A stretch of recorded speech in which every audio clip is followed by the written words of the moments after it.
Good evening, everybody. I'm Jerry Willis. Small investors getting the short end of the stick is something that we've seen a whole lot of. My next guest says the only way to even the playing field is to start at the top and remake the entire financial system. Joining me now is Republican Congressman Ron Paul from Texas. Congressman, welcome. Great to see you. Thank you. Nice to be with you. All right, well, let's talk about your view of how things should be shaken up. You've been calling recently for an audit of the gold held by the federal government. Why do we need to do that? Well, it'd be nice for the American people to know whether or not the gold is there. They took it from the American people, and then they made it illegal for people to own the gold. And in recent decade or so, central banks have either sold a lot of gold or leased it out. Now, our government denies that they have done any of that, so they shouldn't have any fear of an audit. And we have not had an audit for more than 30 years to find out if the gold is there. And I just think it's reasonable. Most people who run a business do audits and inventory, so I think the American people deserve to know whether all the gold is there and what purity it is.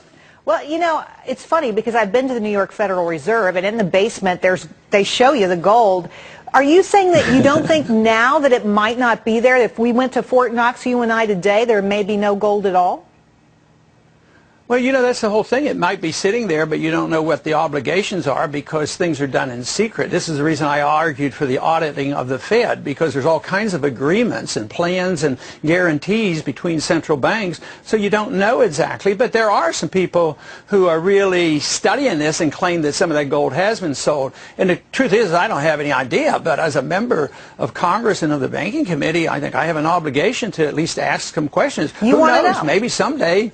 Who knows? Someday we might want to have a gold standard again and quit all this printing press money. So it'd be nice to know how much we have. Let's talk about something you just brought up, and that's the Federal Reserve. You don't believe in the Federal Reserve. You don't think it's a good thing. Why not?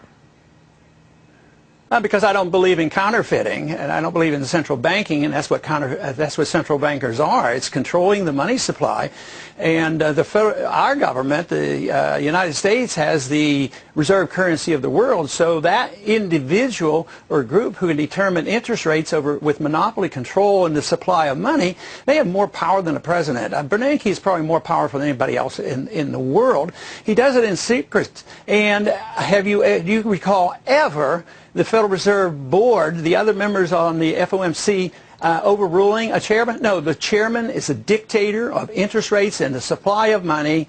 And, of course, the main reason why I really oppose the Federal Reserve is they create the bubbles, and therefore they create the bust. They create the business cycle. They create a housing bubble. And all the trouble we have now, it can be laid at the feet of the Federal Reserve. And the sooner the people in this country realize this, the sooner they will wake up. I mean, this is not a new issue. Both Jefferson and Hamilton argued over this. Hamilton wanted the central bank, but the Constitution said, no, we don't want to have runaway inflation like we had with the continental dollar. We don't want anything other than silver, gold to be legal tender because they will abuse the money, they'll print too much, and they'll cause these problems. This is not a new problem. It's been around for a long time. Well, talk about spending too much money. I know you signed the letter to Barney Frank saying that you wanted to see what his plan was for Fannie Mae and Freddie Mac. What do you think should be done here? A lot of discussion in the last couple of weeks about what we can do about the housing market. Americans are in trouble here. This isn't some kind of airy-fairy debate over how the financial system should be run. This is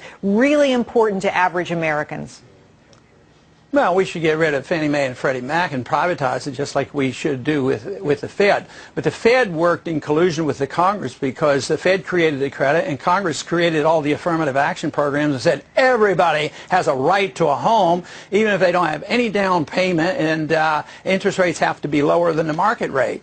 And the sooner we get back to the market, we have to have a belief in free markets once again and sound money. We have to believe the market should set interest rates. We have to have an understanding that capital doesn't coming out of a computer at the Fed. Well, let me ask you this question, though, because critics of the view that you're supporting here, that Fannie and Freddie should go away, say that if you do away with those two entities who currently stand behind 9 out of 10 new loans being made every single day, that you'll kill what's the nascent movement in the housing market, that you'll make the housing market even worse than it is right now.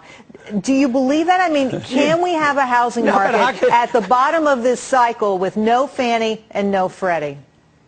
Well, there would have to be some adjustments, obviously, but how can it get much worse than what we heard this week? It was all created by the Fed. The Fed and Fannie Mae and Freddie Mac, by doing this, create too many houses. There was, all these millions of houses, extra houses, and now you've got to get rid of the propping up. See, what you need in a recession or depression is the correction. The correction means that the prices have to come down and the market has to clear the market. So we're doing everything conceivable in Washington. We're trying to keep the prices of housing up. We're trying to stimulate housing. And you want the government out of the way so that these prices will come down and poor people can buy houses once again.